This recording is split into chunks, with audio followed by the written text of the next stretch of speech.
nagiye mu gitaramo cyo gusezera ku musore uherutse kwitaba Imana witwa Buravan. Hari indirimbo yahimbye bwa nyuma yitwa ni Yesu. Naranezerewe cyane kumva ariyo ndirimbo yarangirijeho. Arangiraje aryama neza ku gitanda arambuye amaguru n'amaboko yashyize ku ruhande rye. Arambwira ngo ge ngo nsengera ngo kandi usenge uko Imana yakubwiye.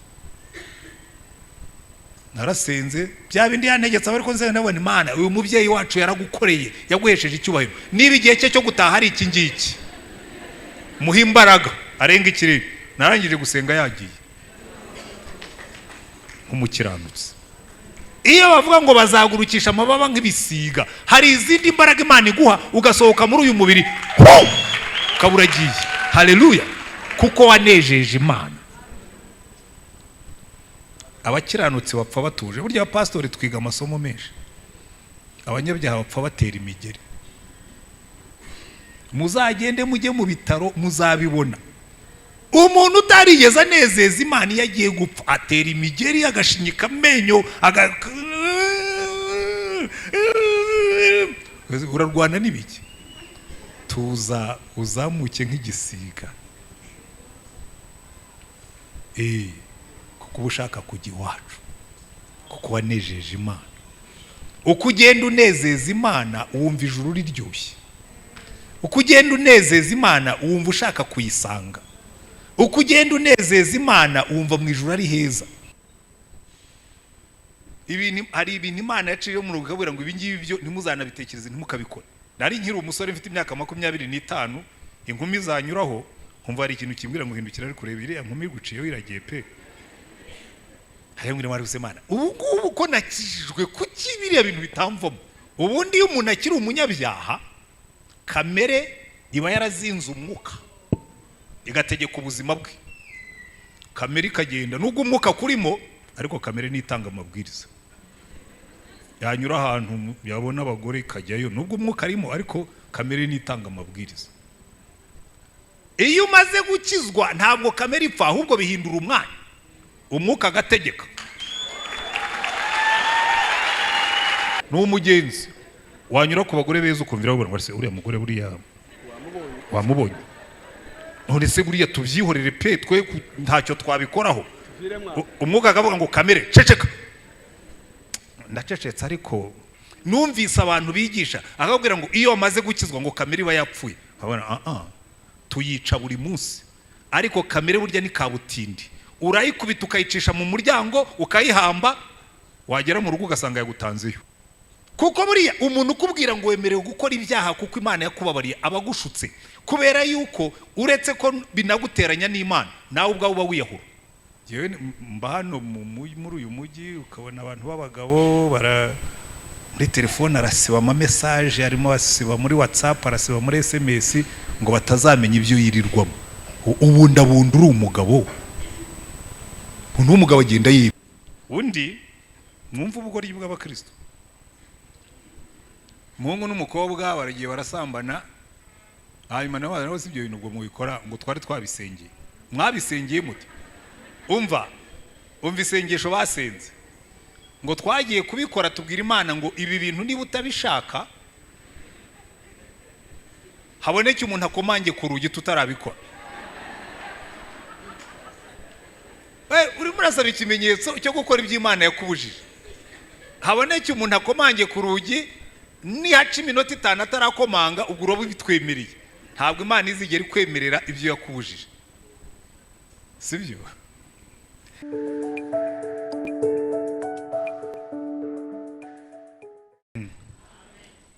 Muraho mwese. Ndashima Imana cyane kuko noneho ibikunze bigashoboka kuko nabyo habuzeho gatoya ngo none umunsi mbure kuko muri iyi minsi ubundi nari maze igihe kirekire narafunze ingendo ariko kubera yuko muri iyi minsi ndimo kwegereza ikiruhuko cy'izabukuru nabaye mfunguye akabokse kazo kugira ngo nabo dukorana bamenyereye yuko nshobora kuba ntahari gihe kiri imbere, kandi nabo bimenyereze gukora ntahari. Burya nabyo biri mu byo abantu biga. Hari igihe cyo gufata, hari n'igihe cyo kurekura.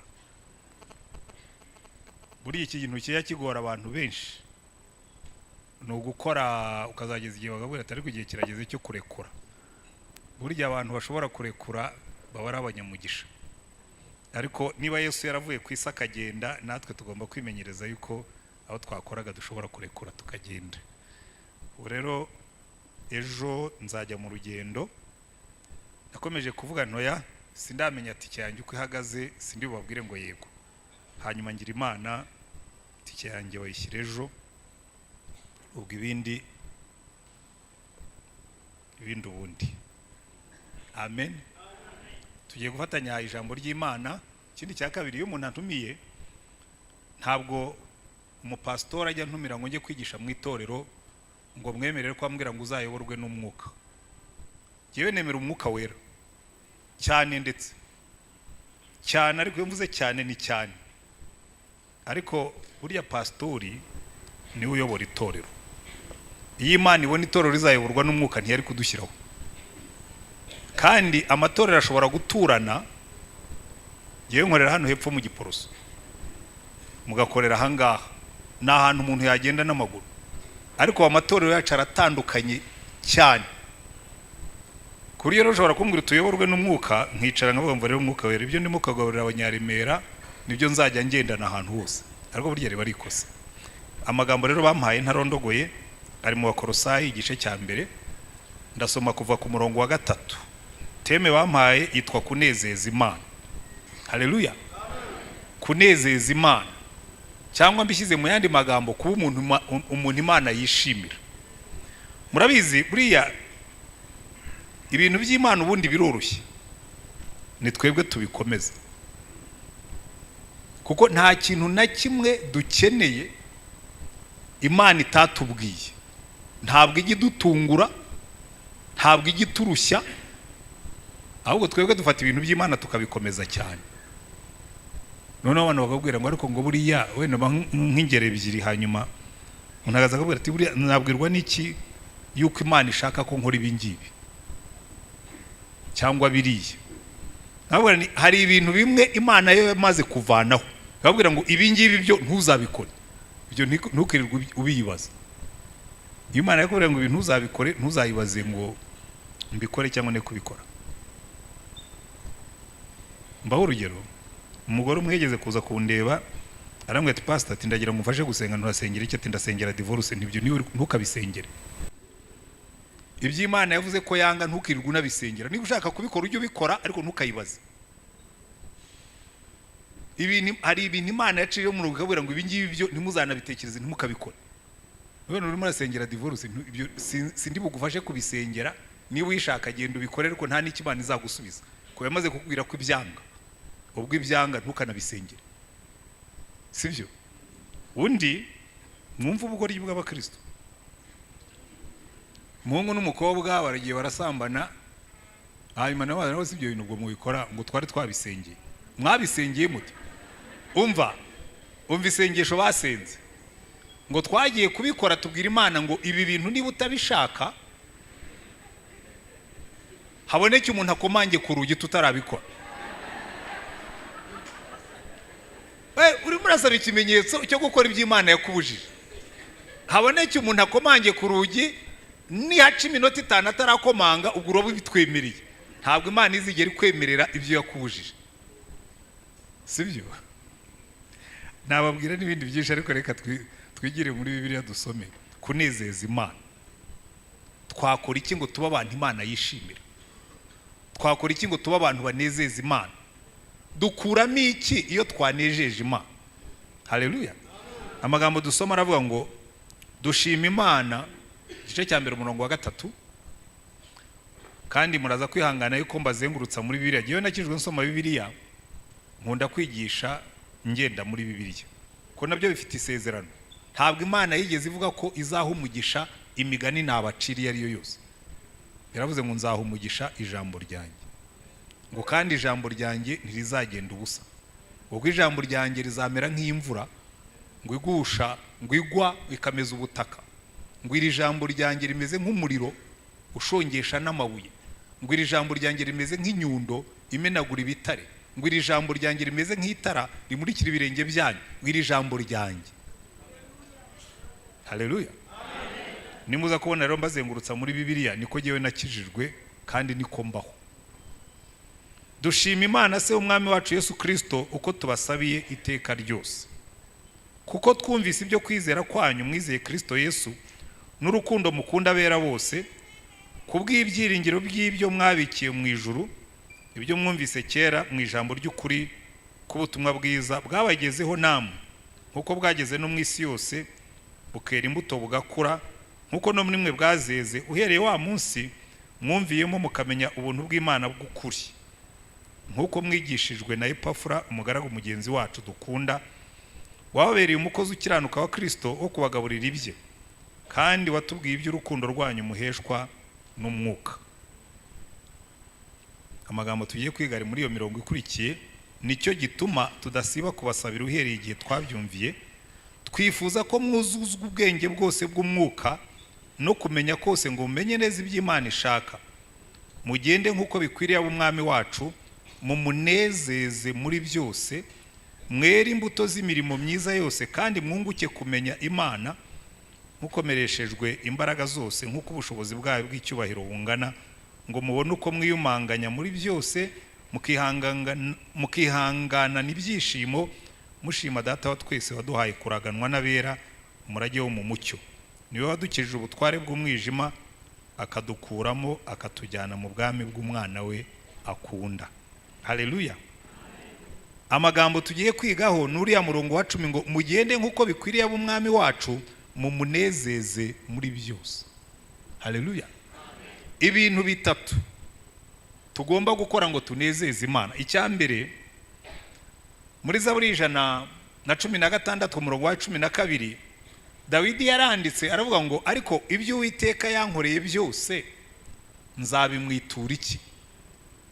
Burya ikintu cyambere kinezeza ni ukubona umuntu wakugiriye neza, ubyibuka ukabizirikana, hanyuma ukagira icyo ukora. Haleluya. Noneho Dawidi aravuga ngo ibyo Uwiteka yangiriye byose nzabimwitura iki? Aravuga ngo nzakira igikombe cy'agakiza nambaza izina ry'Uwiteka. Haleluya. Ikintu cyambere tuzakora tukanezeza Imana ni ukwakira Yesu nk'umucunguzi n'umwami. Haleluya. Kuko Yesu ikintu cyambere Imana yakoze kirenze ibindi byose yadukoreye ku isi, yatanze umwana wayo w'ikinege kugira ngo umwizera wese atarimbuka, arapfa ku bwacu, arangije avuga ngo noneho ni mwambare Kristo ature muri mwebwe, noneho Imana nikureba ijye ibona Yesu muri wowe. Haleluya. Uriya rero kwigisha abanyamugi biragora, cyane cyane iyo uri mukuru ungana nkatwe. Jewe navukiye ahantu mu nka iriya mu Mutara, hari igihe inka yapfushaga inyana, kugira ngo itagira ibibazo tukayitsindiraho indi nyana, ukagenda ugafatagaho ka ya nyana yapfuye, ukaza n'indi nyana itari ya yindi ukayitwikiriza uruhu rwa ya nyana, kuko burya buri nyana igira impumuro yayo. Ni nk'uko na buri muntu, uko twese twicayemo hano, buri muntu agira icyuya cye. Twicaye hano imbere turi abapastori, ntabwo icyuya cyanjye n'icyuya cya pastori bisa. Dushobora twembi kubira icyuya, twembi turirabura, ariko ibyuya byacu ntibihumura kimwe. Niyo twatwitera deodora, ishati nambaye irimo na deodora, nawe ishati yambaye yanashyizeho deodora, iyo deodora imaze gusaza icyuya kivamo kiba gitandukanye ku bantu babiri. Buri rero n'inka nayo izi kumenya impumuro y'inyana yayo, ikazi ikinukiriza, ikumva iyi nyana ni ya yindi, ni ya nyana yayo, kandi nyamara inyana yayo yamaze gupfa. Ariko twashyizeho uruhu rwayo rurayitwikira ku buryo nyina iyo ikubiseho amazi uravuga ati iyi ni ya nyana yanjye. Buri rero natwe niko Imana yabigenjeje, yatwitsindiriyeho kubw'umwana wayo. Haleluya. Kuko ku bw'akavukire yacu ntabwo twari kunezeza Imana, ku bw'akavukire yacu twari abanyabyaha tunukira Imana, ku bw'akavukire yacu twari abanyabyaha banga Imana, ku bw'akavukire yacu twari abanyabyaha barakaza Imana. Kandi n'uno munsi uretse imbabazi z'Imana ku bwa Yesu, kuko buriya yewe nyambwira abantu genda umupastori kandi ukunda gukiranuka ukunda Imana pe, ariko hari igihe muri gihe hapfunukamo ikintu ahoreza iki kinyamaswa kivuye muri jye cyangwa kivuye ahandi. Ntabwo urumva utekereje ikintu ukibaza niba kivuye muri wowe. Genda umuntu w'Imana, hari nubwo kiza ndimo gusenga, uricaye urimo urasenga kabisa, uri mu mwuka umeze neza, ukumva muri we hajemo ikintu giteye ubwoba utanatekereza ko ubundi cyava muri wowe. Iki gipfunutse hehe? Muri ya kamere y'ibyaha. Ariko Imana ikakubwira ati humura. Reka wenda ngiye nkunda gutanga ubuhamya, bijya bigora abantu kuko abapastori burya tukunze kwereka abantu ko turi bitangaza by'abantu, nyamara burya turi abanyabyaha bagiriwe impuhwe n'Imana. Rero nakijwe mvuye mu byaha. Hari umunyabyaha sinigeze mba umusinzi wa wundi ugwa mu myobo, nta nubwo nigeze mba wa musambanya utera inda akagira abana hirya no hino, ariko nari umunyabyaha. Noneho maze gukizwa, nari nkiri umusore mfite imyaka 25, inkumi zanyuraho nkumva hari ikintu kimbwira ngo hindukira ari kureba iriya nkumi guciye wiragiye pe. Hari mwiri mwari Imana, ubu ko nakijijwe kuki biriya bintu bitamvamo? Imana irambwira ngo rega ngo kamere iracyari muri wowe, ukora uko ushoboye ye kugutegeka ariko irahari. Yenda hano ngwino umfashe, dore mbere cyuko umuntu aba ameze wowe b'umwuka, kuko sinakugira kamere sinagukira. Yavuga ati yansanze wacaza kuntuka, reka mbe kamere. Ubundi iyo umuntu akiri umunyabyaha, kamere iba yarazinze umwuka igategeka ubuzima bwe. Kamere ikagenda nubwo umwuka kurimo, ariko kamere nitanga amabwiriza. Yanyura ahantu yabona abagore ikajyayo, nubwo umwuka arimo ariko kamere nitanga amabwiriza. Iyo umaze gukizwa ntabwo kamere ipfa, ahubwo bihindura umwanya, umwuka agategeka. Ariko nubwo umwuka ategeka, tega amatwi wumve, nubwo umwuka ategeka, kamere yicaye inyuma ku ntebe y'abapasaje, si yitwaye imodoka ariko irarebera mu birahuri. N'umugenzi wanyura ku bagore beza ukumvira ngo uriya mugore buriya wamubonye, none se buriya tubyihorere pe, twe ntacyo twabikoraho. Umwuka akavuga ngo kamere ceceka, ndacecetse ariko nawe wamubonye. Noneho ukagenda umuntu akaza akagukora mu bwonko, kamere ikakubwira ngo umuntu agusuzugure, uri umuntu w'umugabo ureba. Umwuka akakubwira ati funga umunwa ushyireho agapfukamunwa ntunabumbure umunwa. Kamere igakomeza igatogota, ariko nta muntu w'umugabo wemera ko bamukora mu jisho, nta muntu w'umugabo wemera yuko bamutuka, nta muntu w'umugabo ugenda gusa umuntu akagutuka ukamwihorera. Kubera ko buriya kugira ngo tuzere imbuto z'umwuka ni intambara ikomeye na kamere iri muri twebwe. Rero buriya umuntu uzabyemera hakiri kare ntajya yirarira. Numvise abantu bigisha akabwira ngo iyo wamaze gukizwa ngo kamere iba yapfuye. Abona tuyica buri munsi, ariko kamere burya ni kabutindi. Urayikubita ukayicisha mu muryango ukayihamba, wagera mu rugo ugasanga yagutanzeyo. Wari wirirwa mu masengesho ugasenga kabisa, ukumva umwuka yamanutse, ukumva ibintu bimeze neza, ukavuga uti kamere kabisa i dead. Wagera mu rugo ugasanga umukozi yamennye terimosi. Ubwo ndabwira abadamu, ye baba we, kamere ikabwira madamu bamene terimosi, ukibagirwa ko wiriwe wiyirije urimo kweza ubugingo. We kiba kireba hehe ikintu nk'iki cy'umuntu ugatukana. Umukozi akavuga ngo mabuja ngo akizwe yari mu rusengero, yageze mu rugo ngo ntakizwa. Burya ntuzibeshye ngo suko udakizwa, urakizwa ariko kamere iracyafite amashagaga. Kugira ngo rero tunezeze Imana, burya icyambere gituma tunezeza Imana nuko tuba turi muri Yesu. Imana ikakubwira ngo rega n'ubundi wowe ku bw'akavukire yawe nturi umwana wanjye, ariko kuko nagushyizeho umwana wanjye nkagutwikiriza urupfu rwe, ndagukunda. Haleluya. Cyo ni ikintu gikomeye cyane. Ariko aho ni naho abantu benshi bajya bigisha inyigisho z'ubuyobe. babwira ngo rero ubw'Imana idukunda ku bwa Yesu Kristo ngo ubwo ibyaha byose dukoze ntacyo biba bitwaye, biba bigitwaye gikomeye. Kuko cyonyine no gukora ibyaha, reka mbereke uko bikora. Umwana umwe dusengana hepfo anga yigeze kuzarambwira ati pastor, ati wowe ugira inyigisho zikakaye, atari kubu narimutse, yaranimutse yagiye muri rindi torero, ati twebwe ati baratwigishije badusobanurira yuko ubuntu bw'Imana buhagije. Ndabona nti ati ubu ngubu ati ubundi najyaga nkora icyaha nkumva umutima umereye nabi, atari kubera ibyo Yesu yankoreye ntacyo nyumva. Ndabona nubwo rero wapfuye warangiye. Ntereka nk'urugero ruri bugufashe kubyumva. Turi nkorera hano hepfo haha mu Gipuruzo. Ndabona uzambuke hano muri koridoru ugenda usambane, uryamane n'indayi irwaye sida,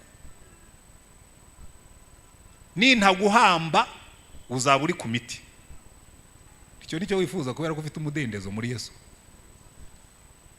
Kuko buriya umuntu ukubwira ngo wemerewe gukora ibyaha kuko Imana yakubabariye abagushutse, kubera yuko uretse ko binaguteranya n'Imana nawe ubwawe uba wiyahura. Simple, byoroshye bityo. Na burya iby'Imana itubuza nta nyungu n'imwe yo ifitemo, ufitemo inyungu ni wowe. Genda uri umugabo kuko Yesu yakubabariye, uvuge ngo kubera ko Yesu yarambabariye ngo ngubu mfite umudendezo kubw'ubuntu bwa Yesu, ugenda usambane. Nutaha urugo rwawe nirudasenyuka nuko madamu azaba atabimenye. Kandi Satani ntazakwemerera yuko ubikora ngo aguhishire. To utari bizamenyekana. Urugo rwawe rucumbi. Kagakiza se kakumariye iki? Agakiza katakurindira urugo, agakiza katakurindira ubugingo ngo nuko ufite ubuntu bwa Yesu. Imana iravuga ngo umukiranutsi nasubira mu byaha bye ntashobora kunezeza. So nyigisho zirambabaza cyane, kuko ubundi nitwe dufitemo inyungu mu gukiranuka. Mwari mubizi buriya nitwe dufitemo inyungu mu gukiranuka. Nta kintu cyiza nko kubaho umutima wawe utagucira urubanza. Ukajya ugenda bavuga bati hari abagabo basambana, uto ntabwo ari yewe. Hari abantu banywa inzoga mu rwije, uto ntabwo ari yewe. Hari abantu biba amafaranga, uti ntabwo ari yewe. Hari abantu bagambanira abandi, utosige. Ukajya ugenda wemye kuko ntacyo umutima wawe kurega. Haleluya. Ariko uyu mujyi turimo, iyi si turimo, namwe mukijijwe.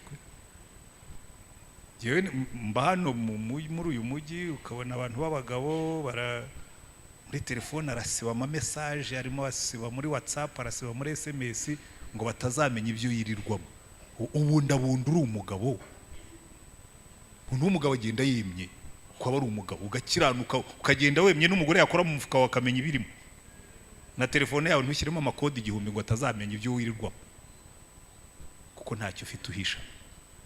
Imana idutwikiriza agakiza kabonekera mu rupfu rw'umwana wayo kugira ngo dutangire urugendo rwo guhinduka, tunezeze Imana ariko natwe tunezerwe. Haleluya. So ikintu cya mbere dukora ngo tunezeze Imana no kwakira Yesu. Uwiteka nzamwitura iki? Kubw'ibyiza byose yankoreye nzakira igikombe cy'agakiza. Ariko iyo maze kwakira igikombe cy'agakiza, hari ikintu gikomeye cyane Imana idusaba kinanditse hano ngo murongo wa 9, nicyo gituma tudasiba kubasabira uhereye igihe twabyumviye twifuza ko mwuzuzwa ubwenge bwose bw'umwuka no kumenya kose ngo mumenye neza iby'Imana ishaka, aba ari byo mugenderamo. Buriya ikindi kintu cya kabiri ukora iyo wamaze kwinjira mu muryango w'Imana kubw'urupfu rwa Yesu, ugendera mu mategeko n'amateka yayo. Haleluya.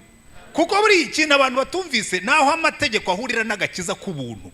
Agakiza k'ubuntu katugira abana b'Imana, ariko amategeko y'Imana atwigisha kugenda nk'abana b'Imana nyine. Haleluya. Muzitegereze muri Bibiliya abantu bose banejeje Imana bagendeye mu mategeko yayo. Reka mbaho ingero nkeya zibishimangira kuko mfitemo n'urundi rugingo rwa 3 n'urwa 4 ndi buvugeho. mu gitabo cyo gutegeka kwa kabiri no mu Balewi n'ahandi hose mu isezerano rya kera, Imana ibwira abantu, nafashe uwo murongo umwe gusa kubera nako nafashe icyo gice kimwe kuko harimo myinshi. Aya magambo tugiye gusoma usubiye mu Balewi uzayasangamo kenshi. Mu gutegeka kwa kabiri igice cya 28 kuva ku murongo wa mbere, Imana iravuga ngo nugira umwete wo kumvira Uwiteka Imana yawe, nuwo kwitondera amategeko yayo yose ngo utegeke uyu munsi, Uwiteka Imana yawe izagusumbisha amahanga yose yo mu isi, kandi iyi migisha yose izakuzaho ikugereho niwumvira Uwiteka Imana yawe. Uru ni rwo rufunguzo rufungura inzira y'imigisha. Twebwe mu isezerano rishya kuba turi muri Yesu byatuvaniyeho za ntama n'ihene n'inuma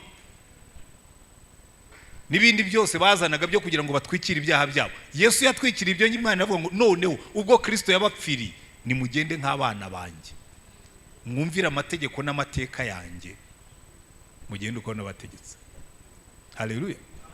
Nimureba neza abantu bose banejeje Imana. Nkunda ukuntu wanditse urwandiko rw'Abaheburayo mu gice cya 11 aravuga ngo Enoki wa karindwi uvuye kuri Adamu ngo yanejeje Imana, ngo kwizera niko kwatumye Enoki yimurirwa mu ijuru ngo adapfa, kandi ntiyaboneka kuko Imana yamwimuye, kuko yahamijwe atarimurwa yuko yanejeje Imana.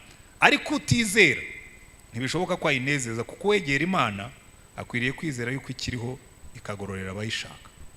Buriya Enoki n'abandi ndi butange urugero nka babiri bari bafite ikintu kimwe gikomeye, kandi iyo ukizi ukakimenya nta nubwo ukenera amategeko yanditse.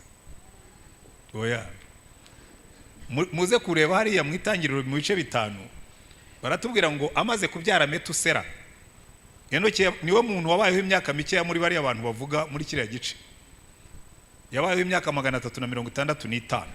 Ariko Bibiliya ikatubwira ngo amaze kubyara Metusela ku myaka 65, ngo afite imyaka 65 ngo Enoki abyara Metusela. Metusela bivuga ngo hari icyago kizaza hanyuma.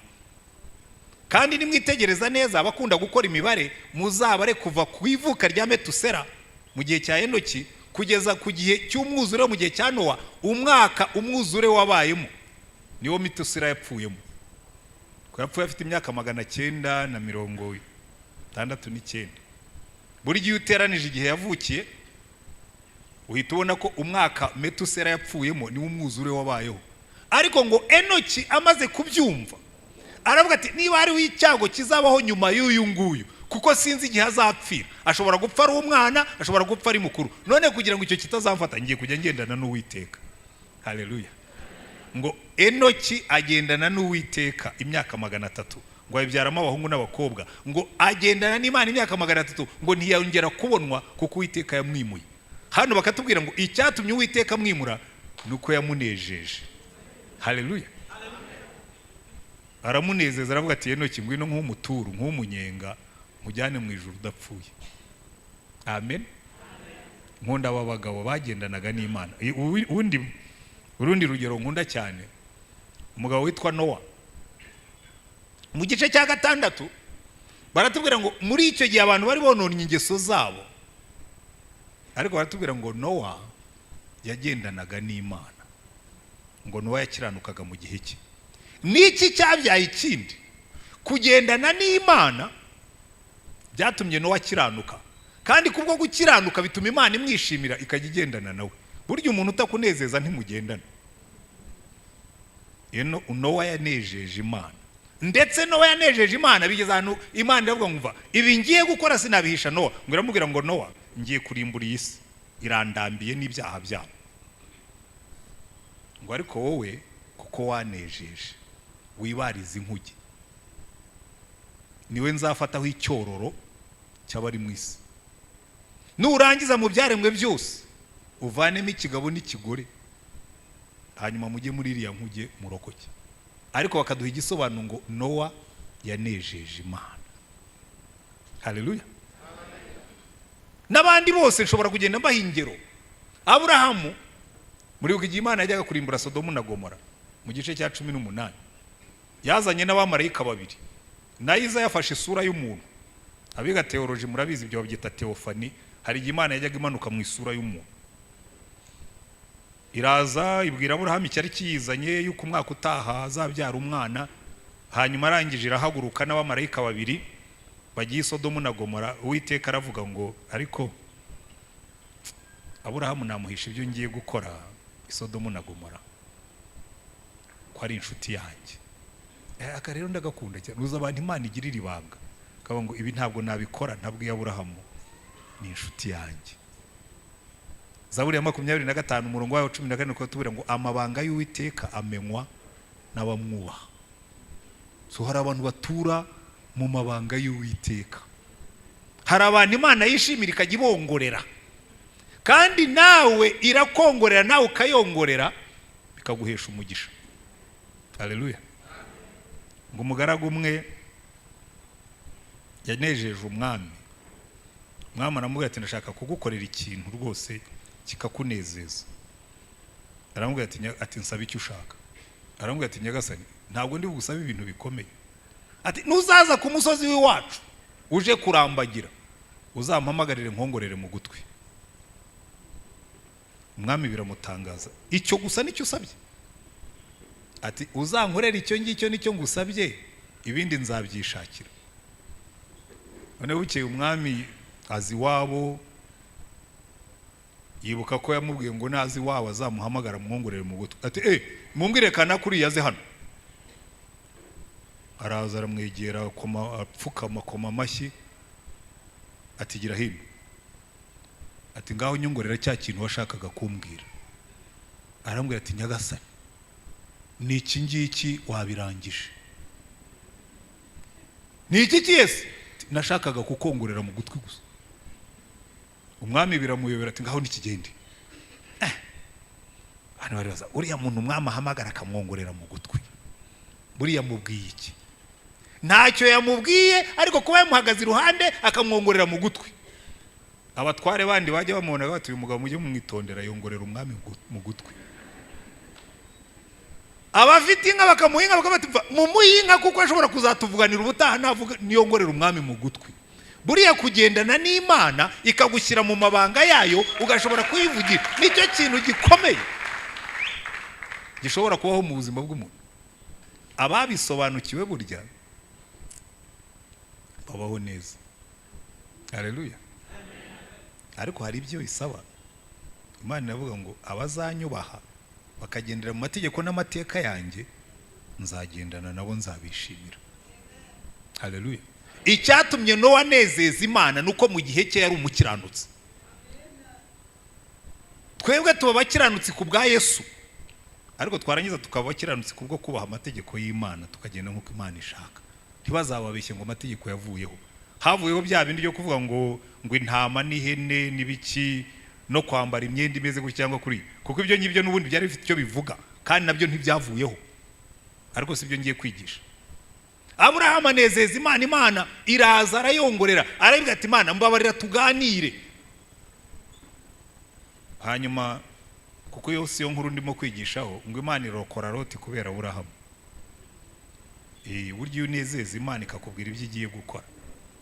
Reka mbahe izindi ngero ebyiri hanyuma njye ku bya Yesu, hanyuma ngane ku ngingo ikurikiyeho. Hari igihe Mose yatumye abantu 12 ngo bajye gutata igihugu cy'amasezerano.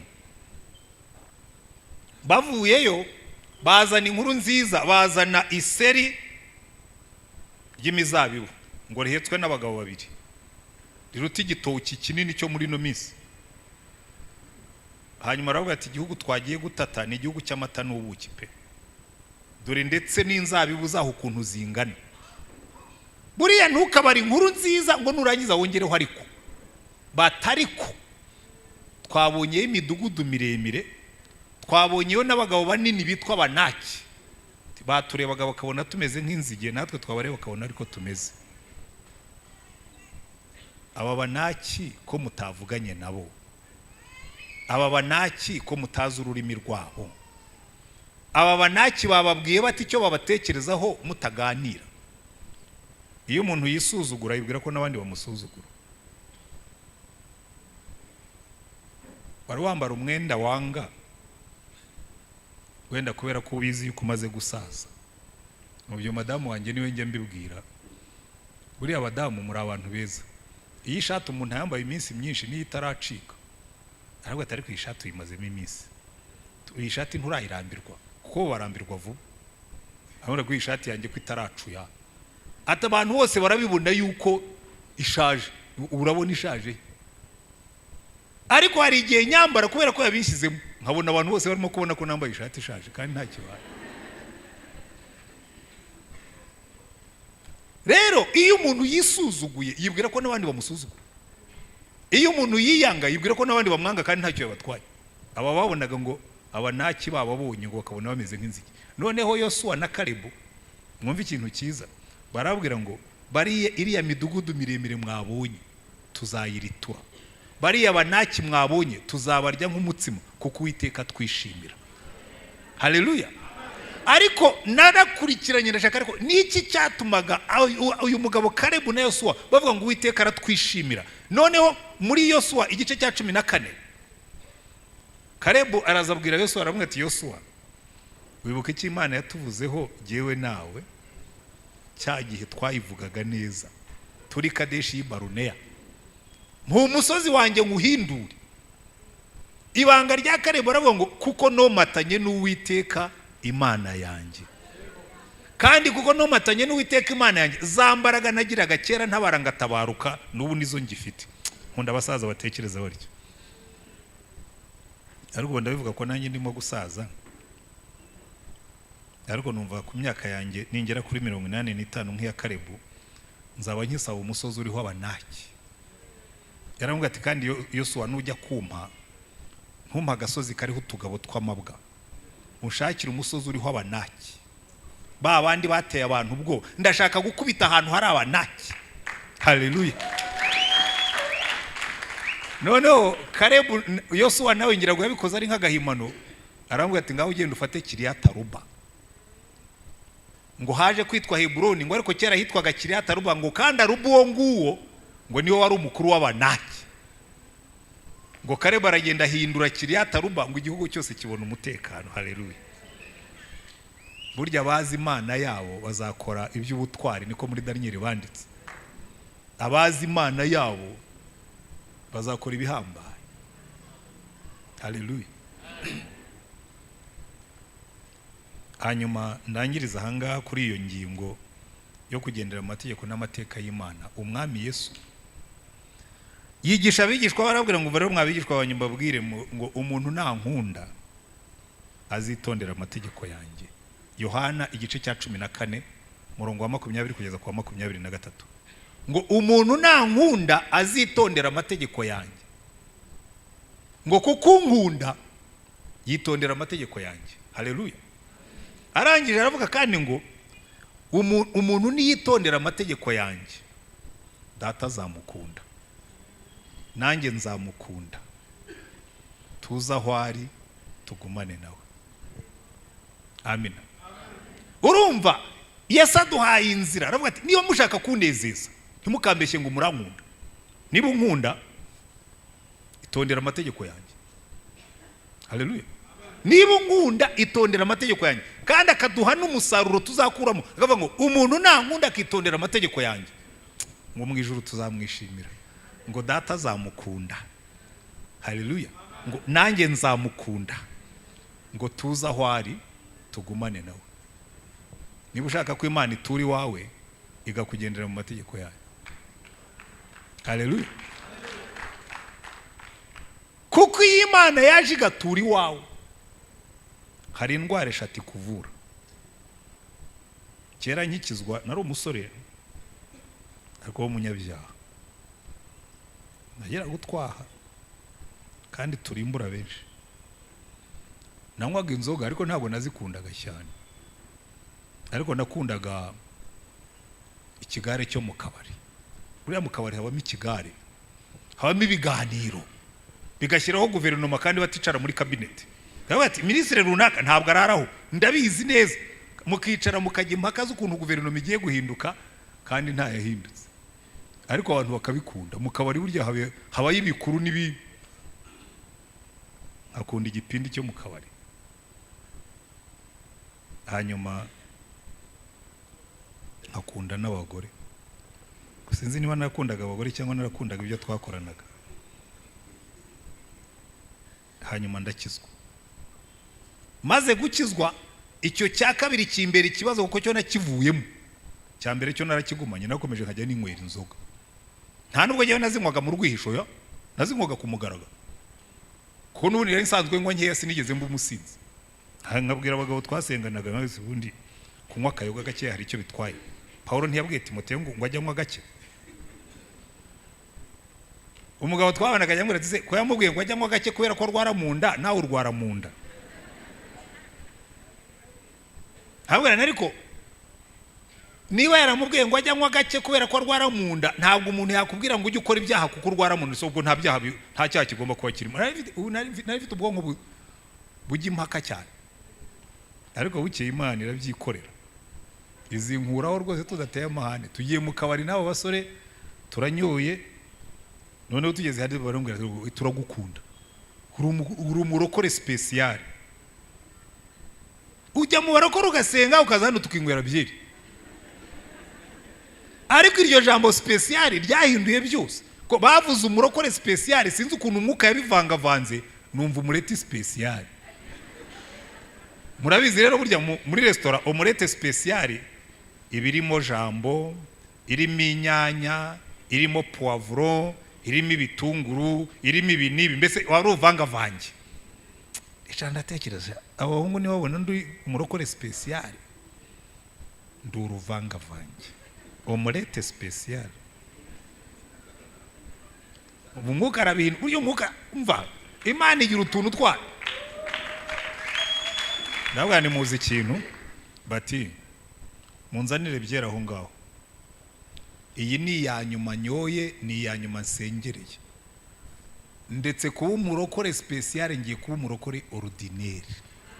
Murabizo umurete special, umurete ordinaire bigizwe n'amagi gusa nta kindi washize. Ngiye kuba umurokore ordinaire.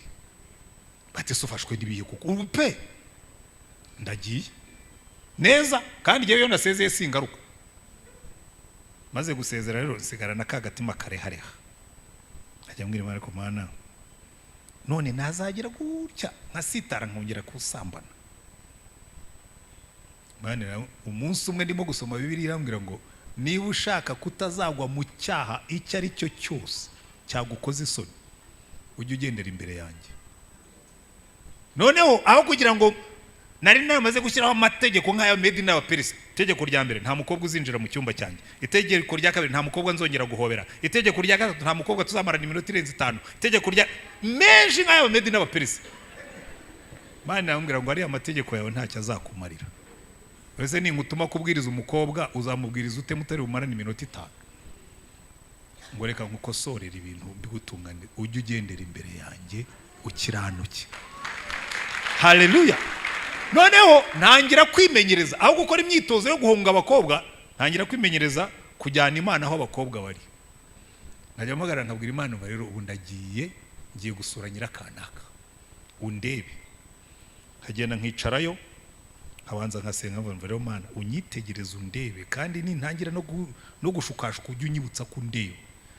Neza bigeze aho birafata, nkajya ngenda mu nzira numva Imana indeba, nkajya ngenda aho ngiye hose nkumva Imana irandeba, nkajya ahantu ngiye hose nkumva Imana irandeba. Nuno munsi njya mbwira abantu hari ibyaha ntakora batari ko nawe ujye uca bugufi nawe byakora nk'abantu yaha. Ngiye ngendera imbere y'Imana. Haleluya. Nta nubwo nigora mbaza ngo aya mategeko cyangwa ari ko hariho n'iby'Imana ikubuza kandi bitanditse muri Bibiliya. Kabura ngo ibintu ukabikore. Nahoze nganira n'abantu ejo bundi bambwira atari ko se ibi bintu by'imyambarire ubivuga ikirabanirega mujye mureka batazi Imana biyambarira uko bashaka ko nta Mana bafite. Ariko nenda kukubwira umukobwa uzi Yesu iyo agenda mu nzira yumva umwuka amubwira ngo ya ibi ngibi ntabwo bikwiriye. Kuko iyo ugendera imbere y'Imana hari ibyikwiburiza y'ubwayo bitananditse muri iki gitabo. Kuko nibikwiriye uriwe. Hewe ugasanga abantu baza ngo no mu rusengero nakwambara kuriya wabuzwa n'iki? Iyo udafite Yesu Bibiliya iravuga ngo no mu gihugu cy'abakiranutsi abanyabyaha bazabakorera ibyo gukiranirwa. azaza mu rusengero yumve rwose ntacyo bimubwiye kuko ni umunyabyaha. Kandi ibyaha si ibyo ukora, ni ibiba mu mutima wawe. Ese ubundi wambara ubuntu bugufiya, umutima wawe urimo kukubwira ngo iki? Hari umwana uherutse kubimaza nawe ngo nerega burya ubusa bwambara hakiri kare ataranasohoka mu nzu. Iyo wambaye ubusa ku mutima usohoka ubwambaye, kuko Bibiliya iravuga ngo urinda umutima wawe kuruta ibindi byose birindwa, kuko iby'ubugingo byose niho biva. Burya umuntu ajya kwambara ubusa hanze yamaze kwambara ubusa mu mutima. Rero bambe abakiri batoya ngo bamushaka kuba sexy, ninde utabizi ko muri sex hari uyo wese ko ufite igitsina? Ntabwo ari ngombwa kubinyereka, sibyo? Niyo wakwambara ukitwikira neza nabibona kuri umukobwa, ntukeneye kuba sexy kuko n'ubundi ndabizi Imana yakuremye uri sexy kuko nyine yaguhaye sex. Ariko iyo wambaye ubusa ku mutima wambara ubusa no hanze. Ariko iyo ugendana n'Imana hari ibyikubuza, hari ibyikubuza. Iyo abo bambaye ubwo buntu buto banciye imbere njya kubareba nkumva ijwi riramubwira ngo ariko ubwo urareba hehe? Urimo urareba he? Wari wumva ijwi rikubwira gutyo ngo ariko ubwo urareba he? Ugahita uhindura amaso uti Mana umbabarire, ntabwo ari jyewe, ni ibirangaza byo hanze hano. Jya ugendana n'Imana, kuko iyo ugendana n'Imana nibyo bituma. Kandi kugira ngo Imana igendane nawe nuko wowe wayinejeje. Ariko ukuramo inyungu ni wowe, kuko ugendana n'Imana ikakurinda ibyaha. Niyo mpamvu batubwira ngo Nowa yanejeje Imana ngo agakiranuka mu gihe cye, ngo Aburahamu yagendanaga n'Imana. Mose Imana iramuvugira, mushiki we Miriyamu na Aroni batangiye kumunegura ngo afite umugore w'umunyetiyopiya kazi. Imana mwitondeho gato, mwebwe nzajya mvuganira namwe mu nzozi n'umwireko, uriya twiganirira imbone nkubone, turagendana. Haleluya! Kunezeza Imana iyo tugendera mu mategeko n'amateka yayo. Yesu yaravuze ngo umuntu nankunda azitondera amategeko yanjye. Ngewe maze gusoma aya magambo nafashe Bibiliya yanjye ndeba inyigisho zose za Yesu, mvanamo ibyo bashyize muri imperatifu byitwa itegeko. Umwanzi wawe ntukamuvume, ujye umukunda umusabire umugisha, iryo ni itegeko. Ndabyandika tuntu twinshi, hanyuma nkajya mbisoma buri munsi kugira ngo nezeze Yesu. Kandi n'uno munsi bingejeje kure rwose, byampaye imbaraga. Rego buriya mba ntabikora ntimuba mwantumiye. Burya igikundiro muzabona ku mukozi w'Imana si uko aba ari mwiza. Igikundiro muzabona ku mukozi w'Imana si uko avuga cyane, si uko anavuga na za haleluya. Murabizi ko jyewe ntakunda no kuzivuga cyane. Iyi Imana wayinejeje, abantu bayo baragukunda. Igikundiro cy'Uwiteka.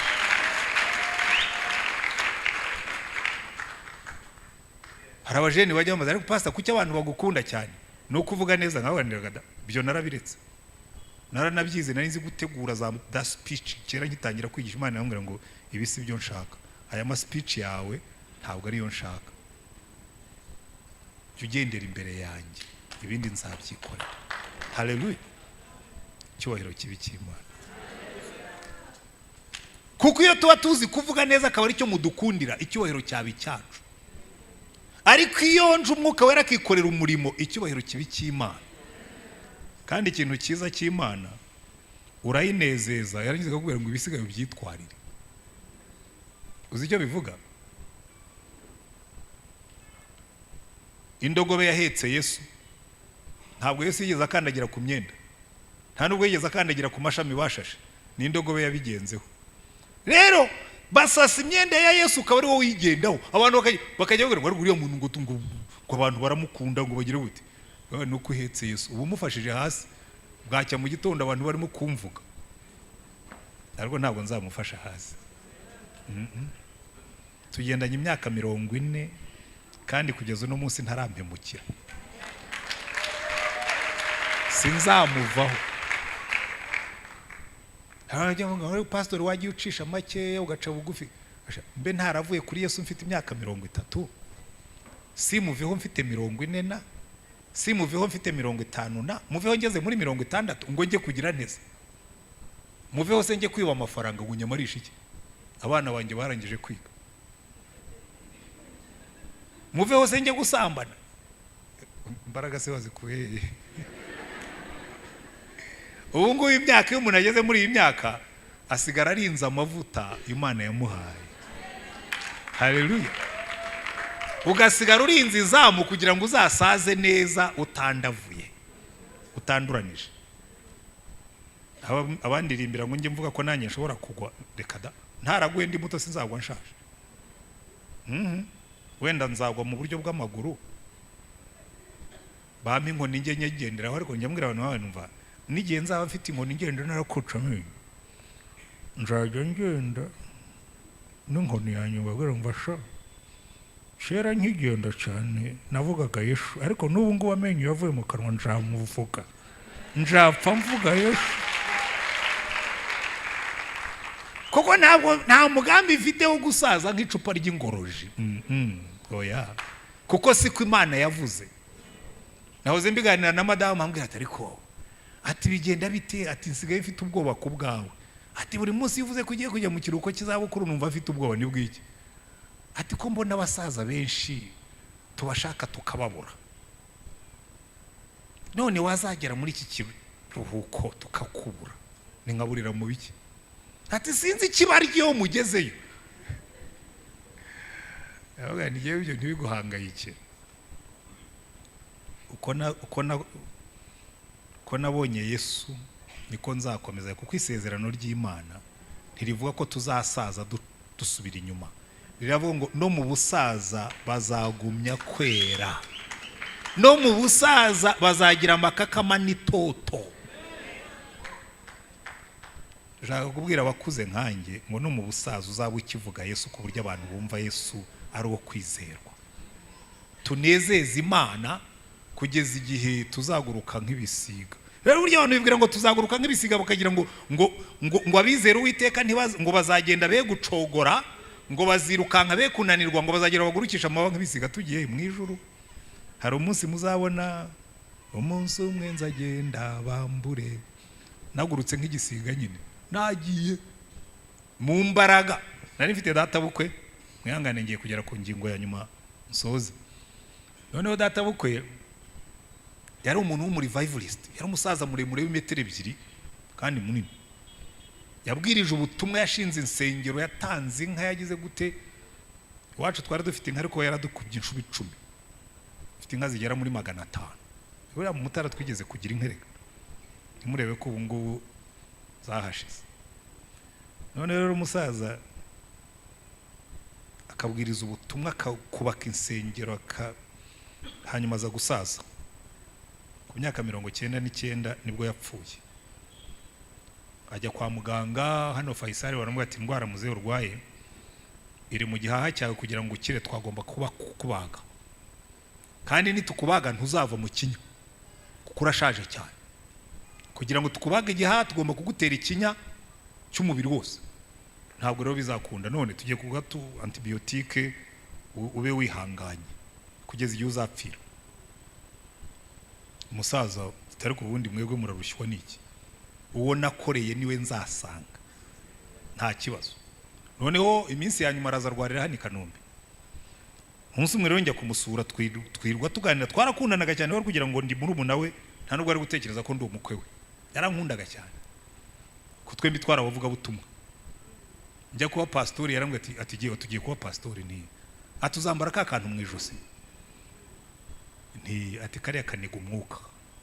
Nabwo numva kagiye kuheza nzagakura muhumura. None uwo munsi ndamusura, twirwa tuganira, turangije ndamusengera, namubwira rwose Mana, uyu mubyeyi wacu mwongerera imbaraga ave muri ibi bitaro. Ndasenga ndadodora, ndangije araseka, arambwira ngo giye ngo najyaga mbona ukuze, ngo nawe uracyari umwana. Nti ngo biriya wasengaga ni ibiki? Ngo urabwira Imana ngo imvane mu bitaro, ngo nese ngo mwampinduye decoration rero, ngo ubu no kujya muntereka mu nzu mukajya muza kundeba, ngo nka bya birabyo bataka mu nzu, ngo ubutaha nusenga ntuzongere gusenga ayo masengesho y'amapfapfa, ngo uzabwira Imana ngo Mana, ngo uyu mugaragu wawe yaragukoreye, ngo none muhe imbaraga zimurenza ikirere atahe. ngo iyi si ndayirambiwe, ntacyo nkiyikoramo, sinkibasha kugenda ngo mvugire umwami, uretse abaza kunsura hano n'aba infirmiere n'abarwayi ngenda kubwiriza, iyi si irananiye. Ubutaha nusengera uzasenge ubwira Imana ngo impe imbaraga zo kurenga iki kirere ntayi wacu. Acaho iminsi mike yako ararwara araremba, noneho umwana wanjye niwe wari wirira mwene, yajyaga ahamagara abuzukuru be bakaza bakirirana, araza arambwira ati dadi ntimu, ati uyu munsi papa mukuru, ati n'ubwa mbere namwumvise ataka, ntiyatatse, ati pe, ati yiri wataka, yatatse, ati kwere yatubwiye ati ngiye gusuzugura urupfu, nimuzanyumva ntaka muzamenye ko nagiye. Ndamubwira ntuzi ikintu, ni kuwa gatandatu, hari kuwa kane, ni kuwa gatandatu muze yazaba yagiye. Ati kuki uvuze gutyo? Ntiyarabyivugiye ngo nimuzumva ntaka ngo muzamenye ko ndimo gusezera ku isi. Noneho kuwa gatanu njya kumureba mu gitondo, sanga n'abana be bamwe bandi baje, hanyuma arabanza aradusengera, arangiraje aryama neza ku gitanda arambuye amaguru n'amaboko yashyize ku ruhande rye, arambwira ngo jye ngo nsengera ngo kandi usenge uko Imana yakubwiye. Narasenze bya bindi yantegetse, ariko nsenga nabona Imana uyu mubyeyi wacu yaragukoreye, yaguhesheje icyubahiro, niba igihe cye cyo gutaha ari iki ngiki, muha imbaraga arenga ikirere. Narangije gusenga yagiye nk'umukiranutsi. Iyo bavuga ngo bazagurukisha amababa nk'ibisiga, hari izindi imbaraga Imana iguha ugasohoka muri uyu mubiri ukaburagiye. Haleluya, kuko wanejeje Imana. Abakiranutsi bapfa batuje. Burya abapastori twiga amasomo menshi, abanyabyaha bapfa batera imigeri. Muzagende mujye mu bitaro muzabibona, umuntu utarigeze anezeza Imana iyo agiye gupfa atera imigeri, agashinyika amenyo, urarwana n'ibiki? Tuza uzamuke nk'igisiga, kuko ushaka kujya iwacu, kuko wanejeje Imana. Uko ugenda unezeza Imana wumva ijuru riryoshye, uko ugenda unezeza Imana wumva ushaka kuyisanga, uko ugenda unezeza Imana wumva mu ijuru ari heza. Ntangiye kubyumva afite imyaka 64, na kera narabyumvaga, ariko nabo bakubwira ngo iyo ugiye mu kiruhuko cy'izabukuru nzajya nezerwa Yesu nimva yo muvuge, ku buryo abantu bazavuga ngo ariko uriya Yesu avuga turumva ari mushya. Ahubwo giye imyaka itinze kugera, icyo ko abansengera ntimukansengere ngo Imana izampa ijuru, kuko uryo nararibonye. Umunsi nakira Yesu ijuru ni iwacu. Ahubwo mujye munsengera ngo mu busaza sinzarware. Nanga indwara zifata abasaza ugasanga umuntu yagiye muri retirement ngo yarwaye cancer, yarwaye ibi nibi. Oya, muzansengere no gupfa kwanjye nzapfe mvuye mu mubiri gusa, muzamuke nk'igisiga. Ariko ibyo nibyo nifuza, ibizaza byose nzabyakira, ariko Yesu abyumve. Haleluya, tunezeze Imana, tugende twongererwa imbaraga no mu busaza bwacu, tunezeze Imana. Umva mbabwira abantu basaza, ndarangiriza kuri iki cyanyuma, nicyo niho ndi bubivugire. Mwere imbuto z'imirimo myiza yose kandi mwunguke kumenya Imana. Kwera imbuto, bimwe mu bintu binezeza Imana no kubona abana bayo bera imbuto z'umwuka. Haleluya, kuko ubundi intambara tuba turwana nayo tuyirwana na kamere, kandi kamere igira imbuto zayo, igira imirimo yayo, n'umwuka akagira imirimo ye. Haleluya, Bibiliya iratubwira ngo imbuto z'umwuka zo tugomba kwera tukanezeza Imana. Murebe muri Yohana 15, Yesu aravuga ngo ikinezeza data nuko mwera imbuto nyinshi kandi zigumaho.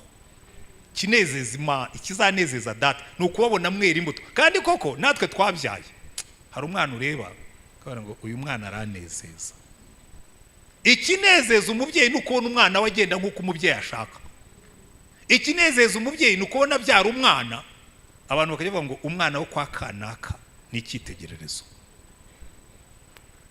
N'Imana iyo tubonye tugenda mu isi, abantu bakakwibazaho ngo kuki kanaka ahorana amahoro, kuki kanaka ahorana umunezero. Ejo nagiye mu gitaramo cyo gusezera ku musore uherutse kwitaba Imana. witwa Buravan. Hari indirimbo yahimbye bwa nyuma yitwa Ni Yesu. Naranezerewe cyane kumva ariyo ndirimbo yarangirijeho.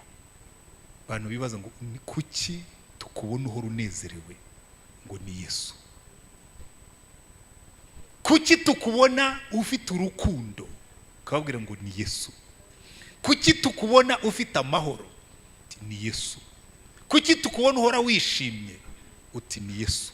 Kuko icyo gihe abantu bakubonye wera imbuto z'umwuka bahimbaza data wo mu ijuru. Haleluya. Kandi iyo batangiye kubona imbuto z'umwuka muri wowe bifuza kuzera. Njya mbwira abagabo n'abagore, ariko cyane reka njye mbibwira abasore kuko nibo bagira icyo kibazo. Njya mbwira abasore nkabwira ntugahangayikishwe n'uwo muzabana. Yewe Imana yabinsobanuriye nkiri muto. Ndi ikinyabwoba nuko umuntu yihagararaho. Natinyaga urugo rubi, nkatinya ubwoko butatu bw'abagore. Kandi Mana uzandinda aba bagore batatu. Uzandinda umugore w'umunyamahane, undinda umugore usinda, undinda umugore usambana.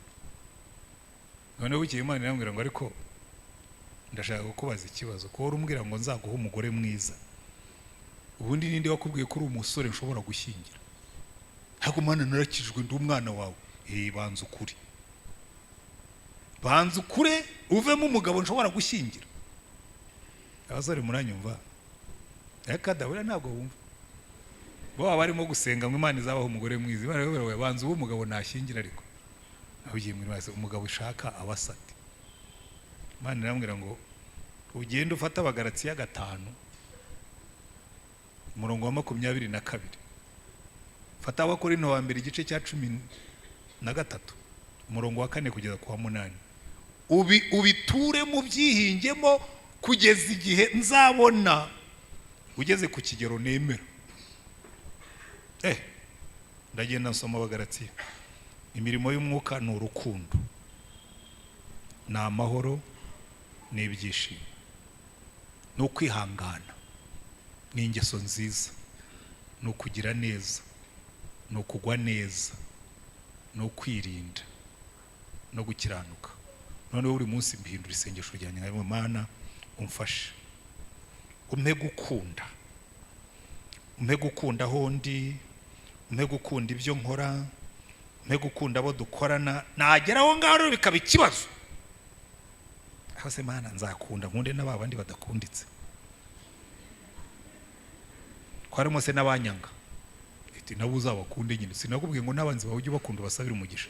Buriya rero iyo utangiye gukora biriya ukera ziriya mbuto, ugakunda n'abakwanga. Ariko nta muntu urimo wanga abamwanga ngo hano ngo nsije musengeye. Nta muntu urimo hano wanga abamwanga ngo nsije musengeye. Ugakunda na bamwe badakunditse, bamwe basa nabi badakunditse, ukabakunda gusa kuko Imana yabaremye. Ubu utangiye gusa na Yesu. Haleluya. Rero iyo utangiye gusa na Yesu uva kuri ya nyana y'insindirano ugahinduka inyana ya original. Imana ikavuga ngo Yesu urimo uragenda usa na Yesu. Noneho ntabwo cyambaye Yesu gusa, ahubwo urasa nawe. Haleluya. Ugakunda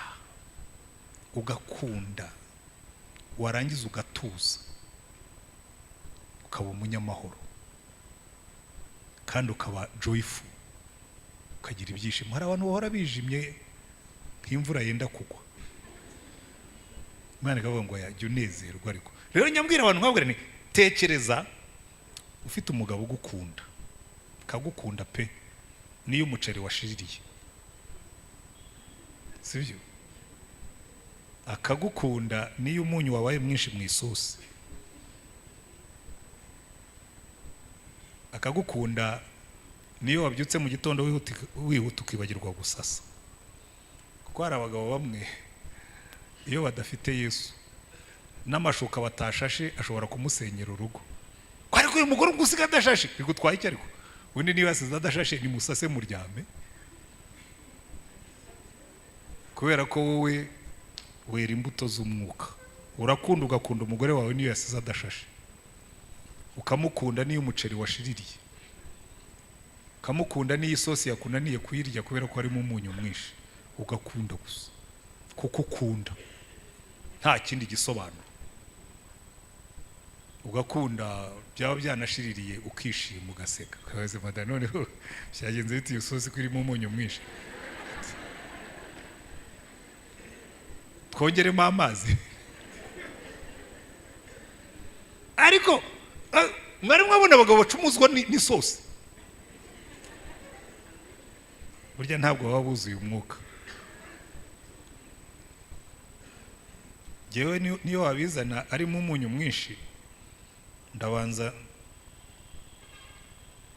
mbirye ne no kukubwira ko wari mwinshi, ko nta mpamvu yo kuguteza ikibazo. Ko ari igihe madamu ajya mbwira ngo ariko uyu munyu ntabwo wumva, kandi nawumvise mbere nereka da. Kuko iyo umugabo agaye isosi, iryo joro umuboye aravuga ko madamu adakizwa. Uyu munyu se ni mwinshi, kandi ubwo ngo buri maratura mu mihogo. Ariko sinshaka kwera imbuto za kamere. Haleluya. Erega ni gutyo njya nkosora abantu, kuko ndabiza abagabo n'abarokore. Hari igihe tujya ahantu nkawereze mujye mugerageze kwera imbuto z'umwuka. Ujya muri resitora batinda kuzana ibiryo ukabura tonganye. Tweretse kujya kurya ahantu hirya ahangaha, umwana arabicanga azana ibyo tutakomanze. Atari ko murabona twari abarokore bane, agapfukamunwa, nige mukuru muri mwambara agapfukamunwa, sans commentaire murya ibyo biryo. Murashaka ko uyu mwana bamukata? Ntacyo biri bugutware niba bazanye imboga runaka, ariko nubimusubirishayo we barabimukata. Ariko nshobora kumuhamagara ngo niyo ariko ntabwo wibeshye mu biryo twakomanze. Ati we ati mumbabarire, ariko nzi uko wabigenza. Ntabwo nawe wihangayika turabirya, kuko jewe ndamwifuriza ibyiza, ndera imbuto z'umwuka nubwo nariye ropa ntakomanze kandi wiyishyure. Ariko ndasigana nabimugena ngo rero ntukarangare gutya bishobora kukwicira akazi. Ariko sindi bumuhombye. Jya umukosora ariko we kumuhombya, kandi we kuvuga nabi ngo abimenye, kuko we uri umwana w'Imana. Haleluya. Uza amakosa Imana yirengagiza. Umva madamu, umukozi namena itase ntukamukate. Ukata umukozi itase ejo akayarekepera akakugavura. Uretse ko nunana kugavura utamukase, ariko ujye umureka abo umunyabyaha ntukamufashe. We ntabwo uramena itase kuva wabaho. Ariko umukozi yamena itase bakamukata umushahara wose, nta nubwo bamukatangana n'itase. Oya, baramuhana. Kwezi kwazashira ngo wamena itase, ngo ubundi wahengetse kanya, ubundi waharatuye isafuriya batumushahara wose ukwezi wagiye. Ibyo ntibikabe mu ngo z'abarokore. Twe twera imbuto z'umwuka tukanezeza Imana, tugasanayo. Nezeza Imana. Reka dusoze, ariko mbasaba ikintu kimwe, ibintu bitatu. Icyambere, mwambare Yesu, mwifubike Yesu. Nkunda ukuntu Pawulo yanditse mu Waroma aravuga ngo twambare Kristo. Mwana mu Bakolosayi bivugamo twambare Kristo, tumwifubike nka ya nyana bashyizeho uruhu rw'inyana yapfuye kugira ngo nyine ishobore kuyemera. Imana yatwemeye kubera urupfu rwa Kristo ku bwacu. Mwambare Kristo. Nimurangiza mugendere mu mategeko y'Imana, kuko Yesu yaravuze ngo umuntu nankunda azitondera amategeko yanjye, kandi umuntu nitondera amategeko yanjye Data azamukunda. Niba ushaka kugira igikundiro cy'Imana, haranira kuyinezeza. Kandi Imana yanezerewe isa n'inka. Kera iwacu twajyaga turirimbira inka. Iyi nka yanezerewe irakamwa. Niyo Imana yanezerewe itanga umugisha. Munezeze Imana kuko harimo umugisha mwinshi. Hanyuma icyanyuma twera imbuto z'umwuka. Ko Yesu yaravuze ngo ikinezeza Data nuko mwera imbuto kandi nyinshi kandi zigumaho. Yohana 15. Ariko niba wicayemo uyu munsi wumvise umwuka arimo kugukomanga akakubwira ngo ya hari ibyo ukwiriye guhindura mu buzima bwawe, hari ibyo ukwiriye guhindura, hari ibyo ukwiriye guhindura, zamura ikiganza aho turi ubwira Imana ngo Mana hari ibyo ngiye guhindura. Turagushimye Mwami Mana yacu, twifuza kukunezeza ariko bijya bitunanira. Umugaragu wawe umwe yarabivuze aravuga ngo nifuza gusa na Yesu, ngo ariko iyo nitegereje nsanga ntasa nawe, ngo none mukiza mwiza umfashe nse nawe by'ukuri. Fasha buri muntu wese hano tunezeze umutima wawe, fasha buri muntu wese uri hano tugendane na Yesu, tugendere muri Yesu, twambaye Yesu, dusa na Yesu, tukunezeze. Fasha buri muntu wese uri hano agendere mu mategeko n'amateka yawe umwishimire. Fata buri muntu wese uri hano yera imbuto z'umwuka, uduhe kugendera mu rukundo. Mana uduhe gukunda aho turi, uduhe gukunda ibyo dukora, uduhe gukunda abo turi kumwe, uduhe gukunda abo duturanye, uduhe gukunda abo dukorana, uduhe gukunda na babandi batadukunda. Tubasabira umugisha, uduhe kugendana amahoro. Turi mu isi ya stress, abantu imitima irahangayitse, tuba dukubita hirya dukubita hino, abantu barimo baricwa na za stress, barimo baricwa na za blood pressure kuko babuza amahoro. Uduha amahoro kuko niwe mwami w'amahoro, kandi uduhe kwishima, uduhe munezero, turinde depression. Abantu benshi barwaye ama depression muri no minsi, abandi barwaye angwase, barwaye n'ibindi. Uyu minsi turimo Mana uduhe munezero uva mu kukumenya ko ari ufite control ibintu byose. Kateka jina la Yesu. Uduhe kugenda twihangana, twihanganirana, twihanganira ibiturushya, twihanganira ibitaturyohera, twihangana, twihangane ku manywa, twihangane mu rugo iwacu Mana, kuko niho kenshi tubura kwihangana. Uha abagore kwihanganira abakozi, uha abagabo kwihanganira abagore, uha ababyeyi kwihanganira abana, uha abana kwihanganira ibyo bazihanganira byose. Kandi uduhe kugendana ingeso nziza, tugende tugira neza, tugende tugwa neza, tugende dufite kwirinda no gukiranuka. Dukiranuke mu byo dukora byose kugeza kuri mwene geste. Ibyo dukora byose tubikore mu gukiranuka, kandi uduhe kwirinda, cyane cyane duhe kwirinda mu byo tuvuga, duhe kwirinda mu byo dukora. Kuruta ibindi byose ujye twibutsa ko tureba, ujye twibutsa ko tureba, haleluya, ujye twibutsa ko tureba, ujye twibutsa ko tureba, ujye twibutsa ko tureba, biturinde gukora ibyaha kuko tureba. Ugendane natwe Mana, izina rya Yesu. Tuguhaye ishimwe, tuguhaye icyubahiro, dushyize hejuru izina ryawe, nawe tunezeze, uduhe umugisha nk'ubwoko bwawe, mu izina rya Mwami wacu Yesu Kristo. Amen.